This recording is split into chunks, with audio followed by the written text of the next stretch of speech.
Welcome to another episode of the Tobago House of Assembly's Post-Executive Council Media Briefing.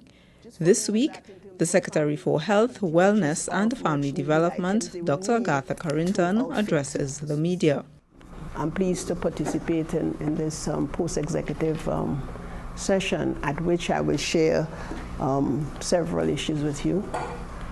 Just by way of introduction, when we started this journey, there were several commitments we made, and those commitments were tied to, one, confronting the issues with respect to non-communicable diseases, addressing issues with respect to research and development, addressing those issues with respect to developing our families, looking at those groups, and more particularly to collaborate with other stakeholders as we seek to address those conditions in our population.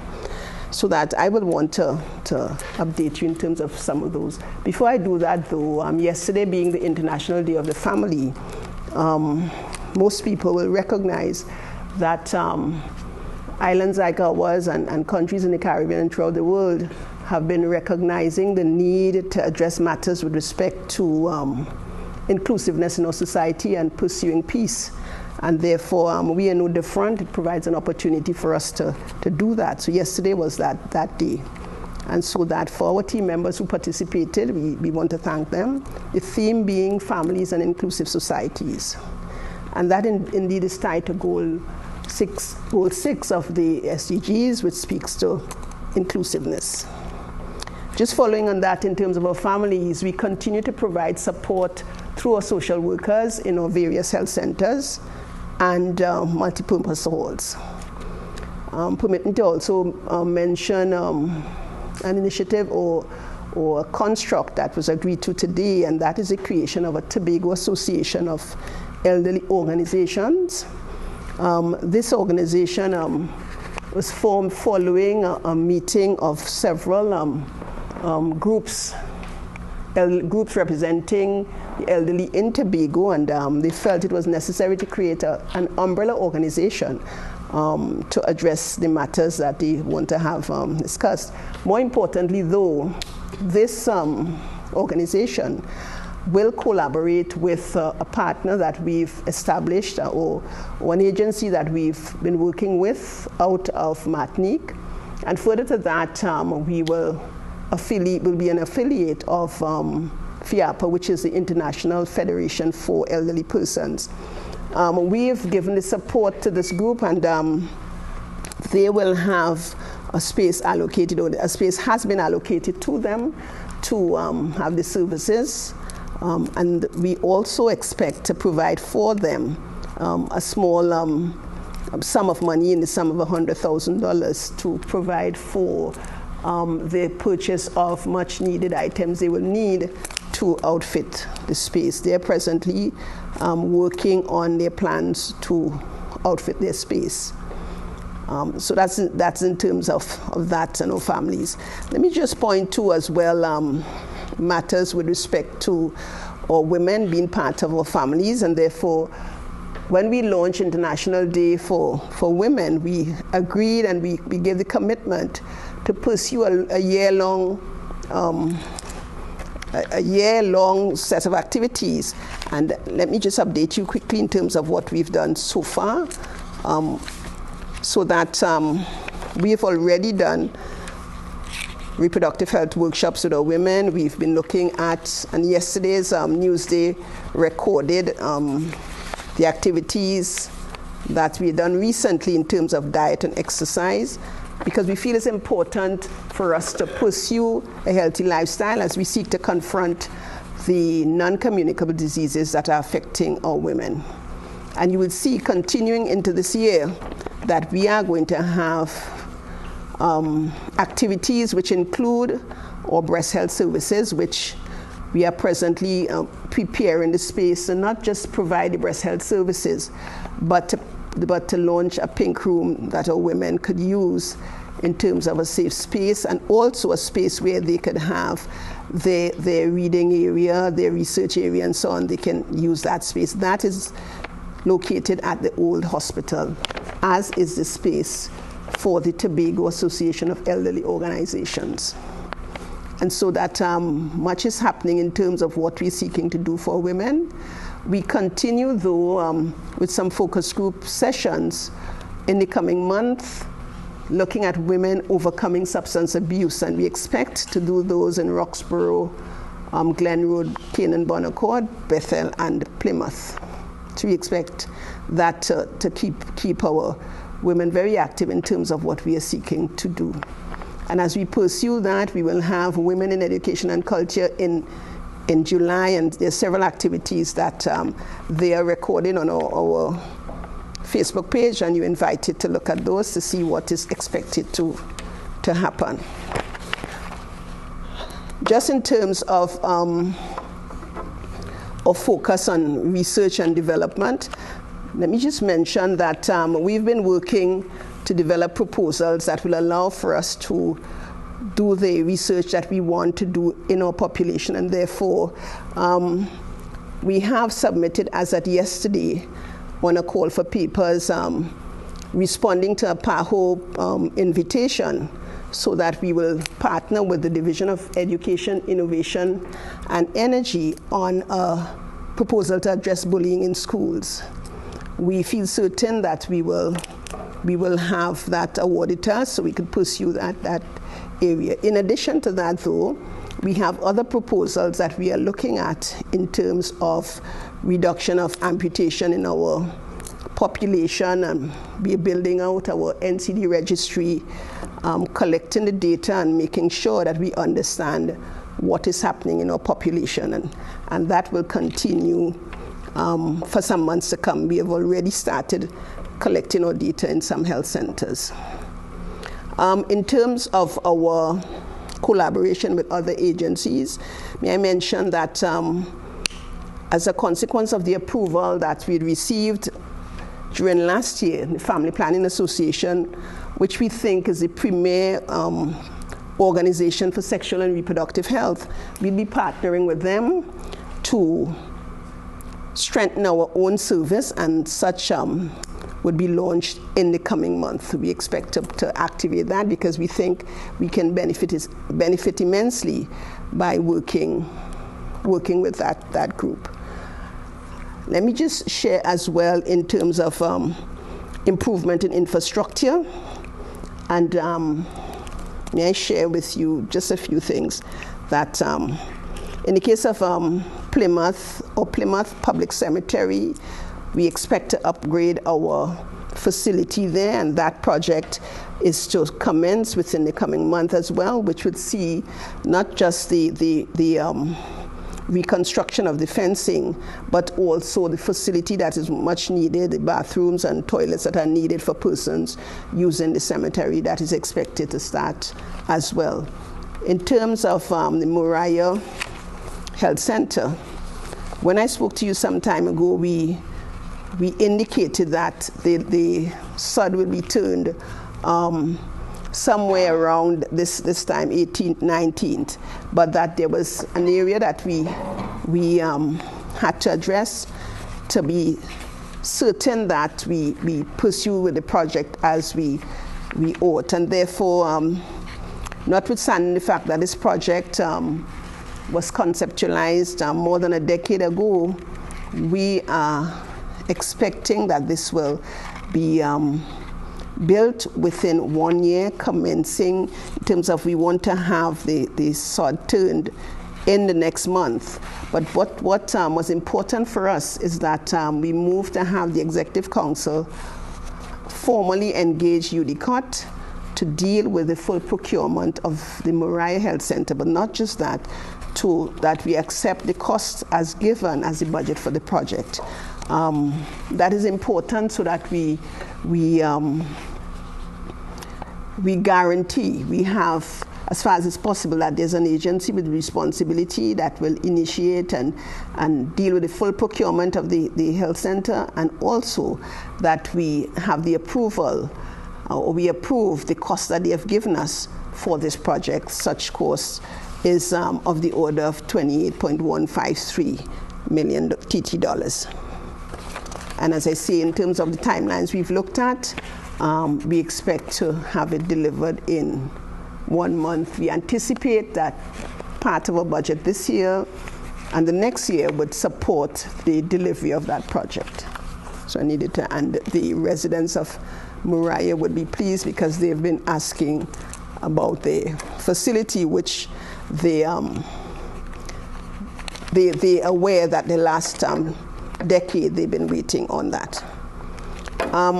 Just to say as well, in terms of our approvals for pursuing health and wellness, those persons who are stroke victims and those diabetic patients will be pleased to note that the facility infrastructure is complete.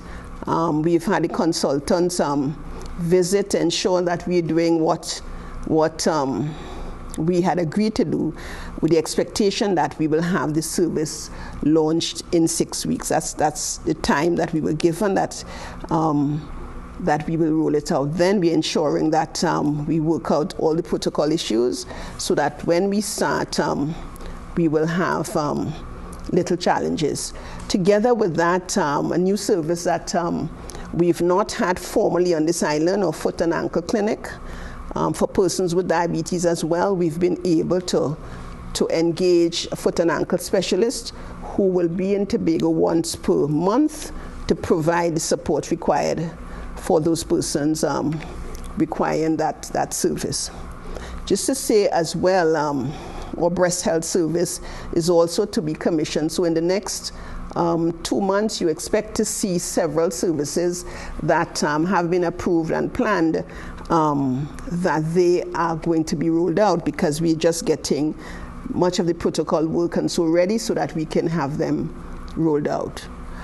In terms of our extended hours of service, these are, and I'm making a call for persons to use these services, because we've provided these services in Roxborough, Scarborough, and Canaan.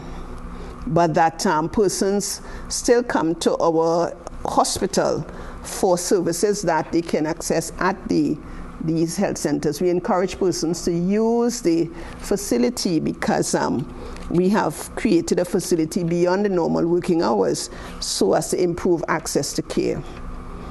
Another call I want to make as well is for our blood donor drive that was commenced within the last month. We encourage persons to give blood, because by doing so, you can save the life of not just your loved one, but even persons that you do not know, you can assist as well.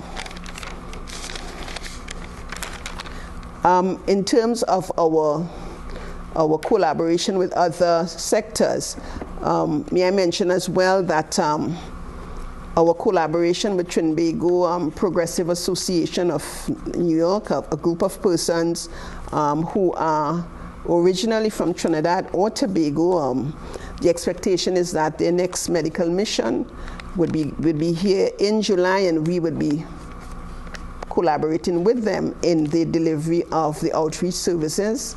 And many persons in our population are expected to benefit from the equipment and materials and supplies that they will bring into us. And just as we have a committee or an organization for persons, for the elderly, the Tobago Coordinating Committee for Persons with Disabilities, that was formally established. Some efforts were made years ago to have it done, but that it is now amended to include key partners. The expectation is that they will start work quickly. They have also been allocated space, and we expect that they will give support to those persons in their community.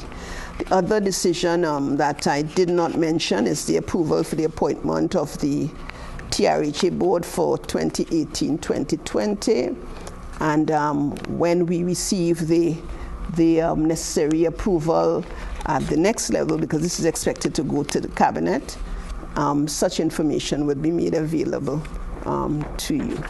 I'm not sure if you're aware of it, of the March 28th death of baby Shemaya Rajman, and I know the TRHA legal action is being taken by this family with respect to the death of this baby at the Scarborough General Hospital.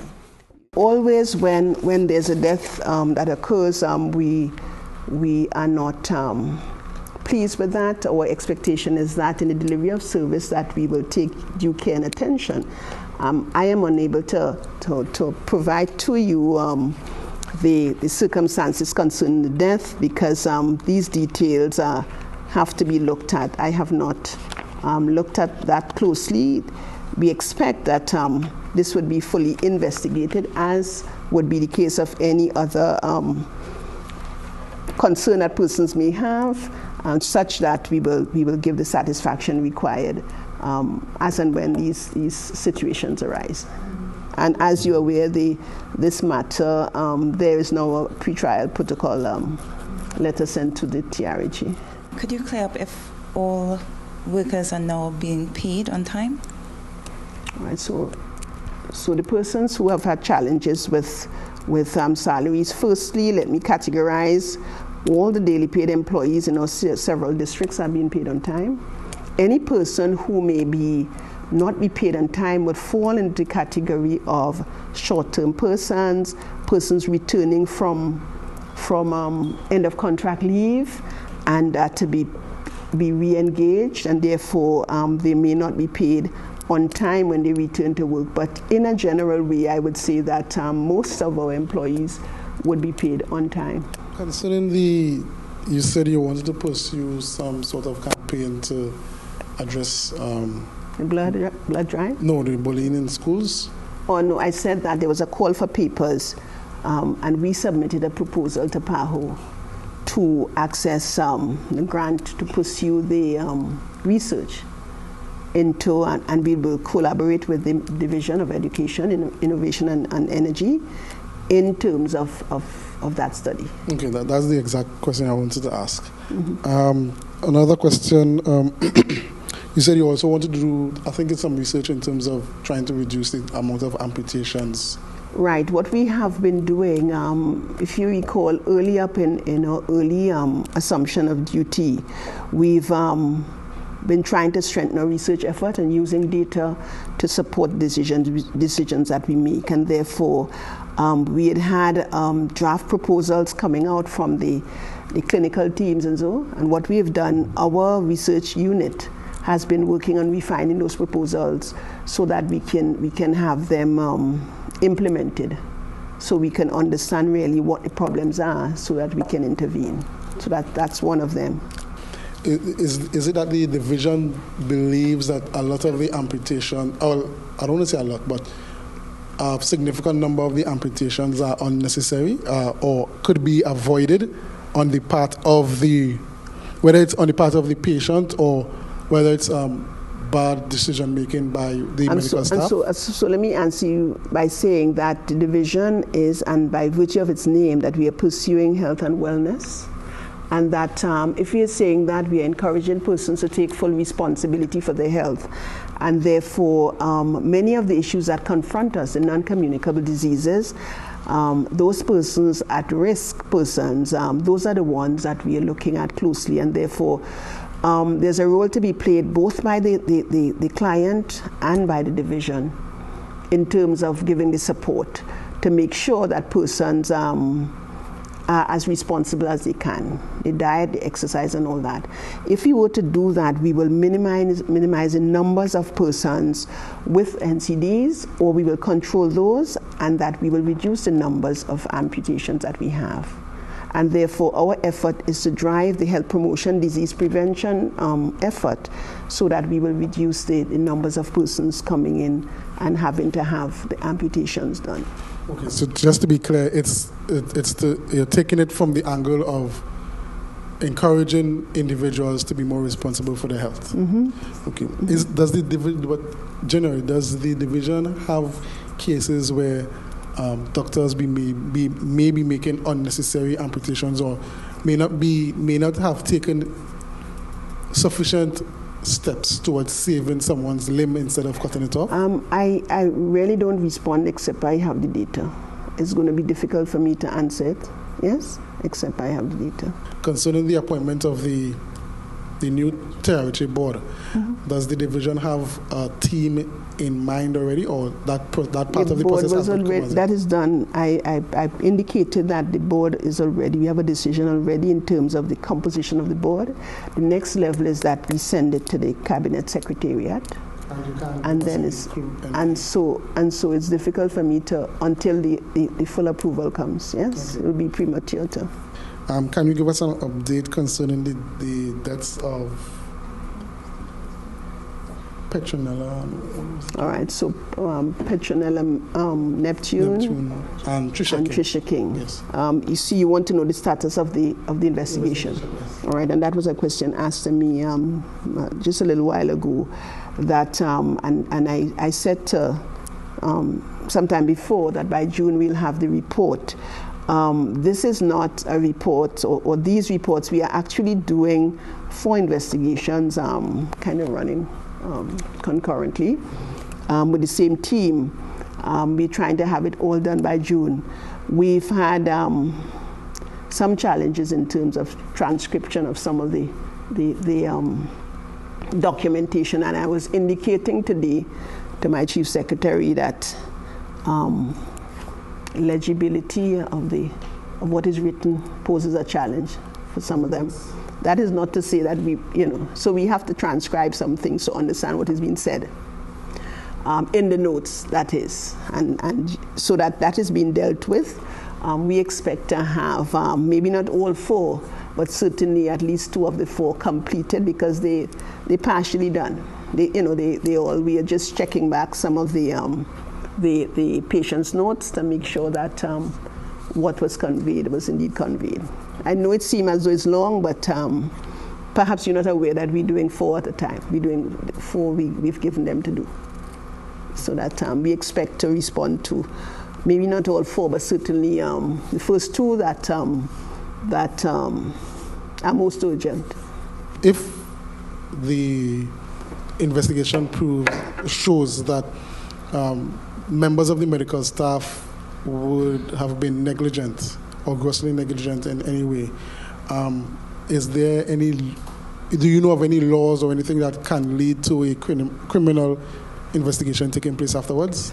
Well, there are 2 issues. There's a process by which you investigate any case of medical negligence, yes, and we are expected to follow that.